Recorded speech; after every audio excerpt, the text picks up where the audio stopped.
Hey, everybody, welcome in and Happy New Year's 2024, and welcome to the evolution of RPG, all the way from Mississippi. As everybody knows him as Strife or Anton, welcome in. Hey, thanks for having me. So, let me ask you this question. My usual start off for everybody. When did you start playing RPGs? I'm almost virginal when compared to the previous interviews. I started in 2015. So Oh, wow. pretty new. Yeah. I think it was 3.5. An ex-girlfriend got me into it, and it ended pretty quick. The relationship or the game? Both, actually. Both. Yeah. So you're fairly new, and during this course of time, what games have you had the opportunity to play? Mostly D&D. I played some Savage Worlds with RX Oliver, and I've been studying, practicing, learning. I'm about to start running an Aliens game, so that's it. D&D. D&D and Aliens? Yeah. So, well, I mean, 2015, the internet's already taken place, and there's been a lot of, internet games, streaming games. So, let me ask you this question: when it comes to streaming or playing online, or I apologize, when it comes to streaming or playing around a table, which do you prefer, and which one do you think has more benefits? You know, if you had interviewed me yesterday morning, I would have said I love them both. Man, drawing on mats and everything and having the party wait, I got to go with online play. It's just so much crisper, cleaner, quicker. I do appreciate sitting around the table with friends and rolling the die. Looking at seeing everybody's responses, reading everybody's emotions and everything when it hits the fan. That's great. But I got to go online. And I hear just before we went live, you had just something spectacular happen in one of your games. Yeah, my first TPK. It was a thing of beauty. So walk us through it. What happened? Well, I'll be a little vague, just because I'm still running the game for another party. They met a quest giver. Plenty of guards in this area. They're level 1. All right, we just started, and they decided that they didn't like the deal the quest giver was giving them, and they were going to try to strong arm. And it went south really quickly. Yeah, didn't work out. Not from the dice gods, right? Not by the dice gods. No, the dice dictate in my game. All right, I'm just I'm a co-author. That's it. You're playing against the dice in my game. So you were introduced to RPGs by a girlfriend. If you were to try, let's say you're at work and you're hanging around, and the topic of gaming comes up amongst coworkers, they don't know that you game. How do you bring it up that you game, and how are you going to convince them? Because maybe the conversation isn't like, they're all for it. So how would you try to convince these people to try to get into gaming? I would just point out that it's storytelling. I mean, everybody, you've already mentioned again in previous interviews, Lord of the Rings and things like that. Everybody knows fantasy at this point. Or Stranger Things, another recent example. But it's just, you get to write a story and share a story with friends. And a lot of the people these days, they still think of pen and paper. Well, I just tell them about all the different tabletops that you can use. I mean, some of them, works of art. And now online on YouTube, you can just point out some fantastic channels. RX Oliver has a lot of good content over there. So, I can just pass them a link and it can do the heavy lifting, Yeah, Discord. Well, I'm not familiar. When it comes to all the virtual tabletop systems and whatnot, and I'm learning every day as we go along. So When it comes to playing online virtual tabletops, which one would you think is your best and your usual go-to? Owlbear Rodeo. That was the first one that I used. I am in the process of learning how to use Roll20. That's where I'll be running the Alien RPG. I've looked at Above VTT. One More Multiverse is a lot of work, but it's a beautiful tabletop. Or a tabletop sim. So I definitely recommend folks go and look at that. I think it's still in the beta stage, but it's very 8-bit. Nice. Being online, there's on Facebook or whatever other platform a lot of people use. You see a lot of people have like their library of games and books, or I mean, you're talking shelves and shelves. Right. What, do you have one of those libraries also, or what? I would say no, but I probably have like 8 physical books. I've got like puzzle and trap books.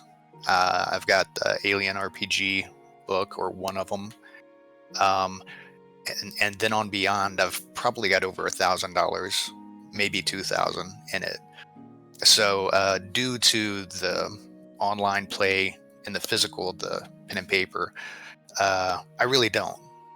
Not anything that I can show, at least.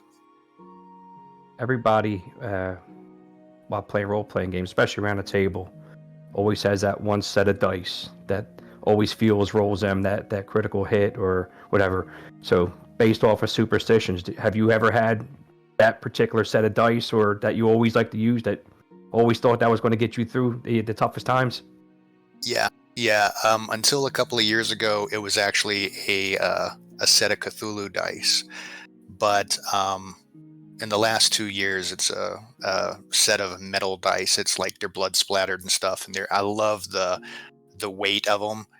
Whether I'm playing online or not, I'll roll those, and my players know when they hear that thunk, it's about to go down. Blood splattered. Are you a VTM fan? Vampire the Masquerade? I've not played it. I've not. Dude. I'm curious. Dude, definitely got to get into it. That was one of the games I actually was brought up during conversations with some of the guys I used to play with. I was like, you know what? Let me look into this, and it's actually a pretty good system. With that being said, playing some of the games that you have played, is there anything that you say, you know what? This is a great idea, but I think I would like to do it this way. What would you change about any of the games that you played? I have in my games, I've implemented initiative outside of combat just to try to keep things moving. Like especially, we all want to do our own thing. I play with a lot of new players. I'm getting a lot of people into it, and so I've kind of come up with ways to keep the game moving. So that's probably the biggest thing. It's like a passive initiative. One-shot games or modules? For me running them, it's one-shots. For me playing them, gotta say modules. I love some homebrew as well, but I'm just not. I'm not that good yet. One day. So as a DM, homebrew games, I'm sure you come up with some ideas. You made some games possibly. Now, do you prefer the dungeon crawl hack and slash, or do you prefer like the Call of Cthulhu, a little bit more of the mystery side of it, and let's get this solved? I guess it depends on the day and on the character. I've got some big dumb guys who will just run in and break everything. But recently I've been playing an arcane trickster, and I'm really thinking outside of the box. But I've made him so weak that I've got to think outside of the box, and that's actually a lot of fun for me. Also, you have so many. If you watch some of the Chaosium and Modifius, they have people come on there and they play that the live action role playing LARP or cosplay. Have you ever decided or thought about ever getting involved in something like that? I cosplayed once, and it was years ago. Wasn't related to D&D. I dressed up as Jesus from The Walking Dead. Of course, this was before the character was introduced in the show. So I don't think you would have to change too much, too. You do look like Jesus. I put a hat on and a jacket on, and nobody knew who I was. Like I think as I was walking through the Coliseum, I heard a couple of people, "Oh, it's Jesus!" So that was kind of cool. It was worth it. I don't think my acting's all that great. Besides, I don't think I would be able to probably stay in character. I would probably break character like multiple times during the sessions. Yeah, well, I'm pretty quiet, so it was easy to do. So, you have a Discord channel, correct? I share one with a buddy of mine, Georgie. It's the Gas Guild or Gas Network. And we're always looking for recruits and always trying to find games for players. That's honestly how it came about. A bunch of us were players, and none of us could find games online. And so we were all like, well, I'll DM for you if you'll DM for me. And so it was just a group of us learning together and kind of helping one another out. And I think that's the base of tabletop RPGs, is just a bunch of people who want to experience and learn together and share that. So I see a lot of Discord channels. The player pool is outrageous. Yeah. When it comes to that, as a DM or someone just that wants to play, how would you say, hey, these set of guys are really good players. We need to get them in, or even if they're new guys, hey, let's just check them out, see how to go. So your player pool is really big. How do you guys manage that on your aspect of trying to give everybody equal and fair share playing time? I mean, maybe it's because I'm new, but I don't know. I'm already a little jaded. I feel like all we can do is make posts for the games and recruit maybe one or two people too many, because you will always have no-shows. You'll always have people that play a game and drop. Sometimes it seems like a lot of people are more romanticized with the idea than the actual play. But we want to find homes for those people who play, and we want to encourage people to at least run one-shots. So we're trying to find a way to maybe assist them, co-DM with them. Everybody needs to DM at least once so they understand the struggle of it. Yeah, totally understand that. And I'm a one-shot guy just because of my work schedule. So although I love playing modules and it kind of brings you closer to that one character, I'm almost kind of forced to play one-shot games.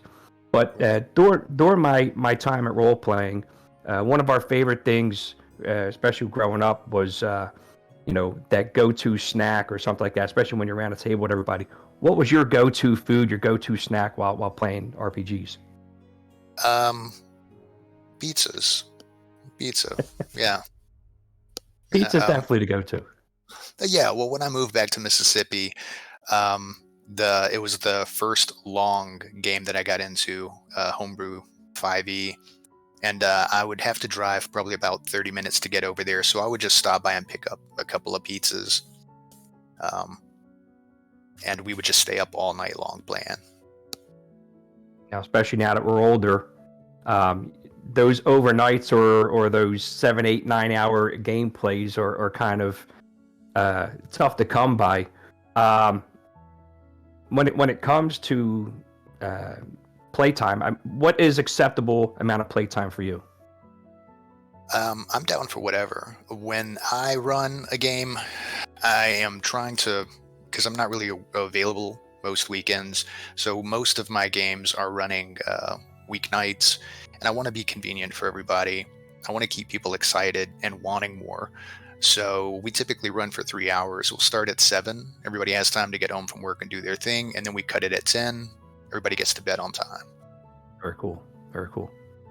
So you're running a one-shot game, and you get that one player that likes to investigate every nook and cranny. But as a DM, you know that there's really nothing there, and he, for some reason, I guess he thinks it is. How do you, as a DM, or even a player at that point, say, "Yo, look, let's, kind of move on here"? It depends on the role. If they roll really low, then I'll make a gag out of it. One of my favorite things about DMing is throwing comedy and laugh into those low rolls. But if I'm trying to push people to go ahead, then I'll just be like, hey, there's nothing here. It's just an empty room with a bunch of rubble. You feel like you can move on. You just got to push people sometimes. Yeah. So besides your chief PK that you recently had, the years you've been playing, everybody's had that wow moment, that like holy shit part of the game. What was that one game that you remembered that totally blew you off your chair?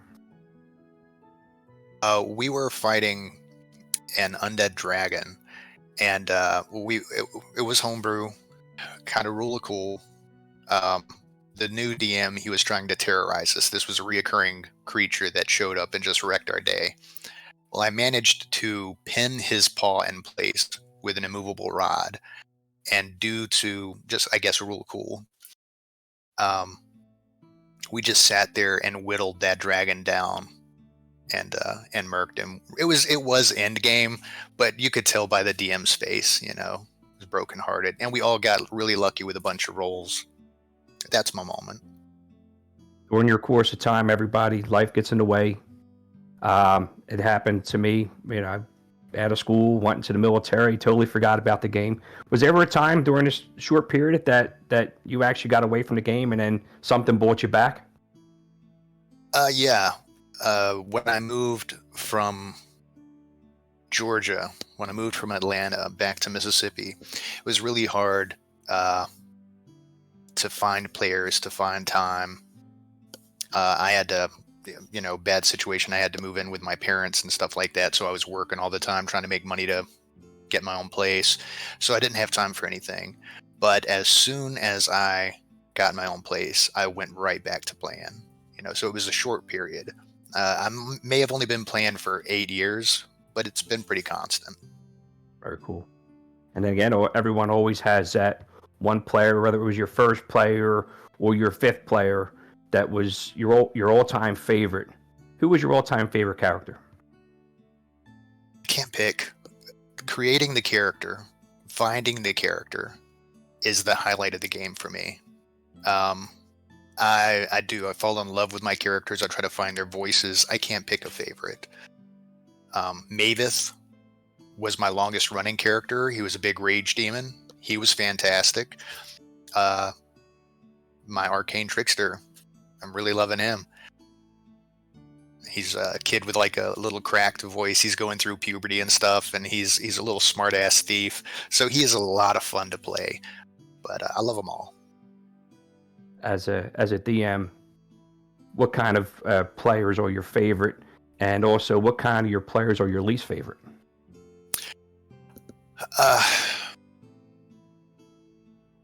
I love players who get into it, who try to think like their characters. So even if they're a constant player, they're not always the same. I love it when a character or when a player is willing to do voices and accents and stuff to really try to find his character. Those are probably my favorite. My least favorite are probably people who just are always the same character. But I mean, I'm not bashing them for that. A lot of those people are finding their feet, and so they just come from that defensive position of putting themselves out there. So I don't blame them, but they're probably my least favorite. My first interview, I had the opportunity to interview our producer Oliver, and one of the things that Oliver had brought up to me as a reverse question was laws of the game player and rules. Oh God, I'm getting this all mixed up. My producer's probably on the other side choking me. Rules and the law play. Like how do you feel about the laws of the game? I think as a DM, it's up to you. Implement what rules you want. Leave out the ones you don't want. Most of them. I mean, me being new, I have to just trust in the system that it's been put together. But yeah, if you're DMing, you have the final say. And as a player, if you don't like those rules, then maybe that's not the DM for you, or maybe you should run a game and show them how you think it should be. Variety is great. So I don't know. That's awesome. So out of all, I mean, if you ever, okay, let's put it this way, you start dating somebody, and my wife breaks my stones all the times. You're a nerd. You're gonna go play D&D or this and that, right? How do you face that situation? Like, I got my kids that even break my stones. My old lady is awesome. I can't overstate that. She plays. She's one of my players IRL. She's in the Gas Guild server. We're going to have a trip this weekend where all of the D&D players that started playing years ago together, we're all going to be there. And it's funny because they're bringing their girlfriends or their wives, and they're like, "Oh man, what are the girlfriends, the spouses? What are they going to do?" I'm like, "Mine's playing with us, so I don't know what to tell you." Yeah. Have you ever had that DM moment where you thought you were going to sleep on the couch at night? Yes, it's a reoccurring theme, but she is a great sport, and I really appreciate her. She's one of those characters that tries to keep it on the tracks. So maybe That's it's in the awesome. future. Yeah, maybe I'll have to come over there and stay on your couch, bro. Let me ask you the question: if something should happen, do you keep the books or does she get the books? Oh no, that's all mine. That's all mine. Which is in part to go back to another question. That is part of the beauty of playing online, at least with Beyond, which is what I use the most. I can share all of my content with my players. You know, at this point, I think it's the easiest time for players to show up and play because they don't have to buy anything. It's all on the DM to share it, and I love sharing it. So, is there any guys you want to give a shout out to? Any games that you guys have upcoming? Anything new that you guys want to throw out shots to? We've got a game that we're working on. It's going to be our first attempt at a West March game over on the Gas Network. Hopefully that'll be coming online soon. But so far as a shout out, everybody at Gas Guild. You know, to all the new players and all the old players, it's great to have you, and I can't wait to play with you again. You know, Anton, I want to. Yep, I'm sorry. Go ahead. I'm going to see some of you tonight, so let's go. Oh, nice. Let's do this. Yeah. Are they looking forward to total player kill? What? Not me. I'm out. I'm out. I ain't trying to do all that. I'll be hiding over here. I want to thank you for joining us today. I hope you guys had a great Christmas, and I hope you guys have a happy New Year. And for anybody out there that wants to come in and discuss their journey through playing RPGs, do me a favor, hit up me myself or my producer Oliver. And from all of us here at RPG, Happy New Year.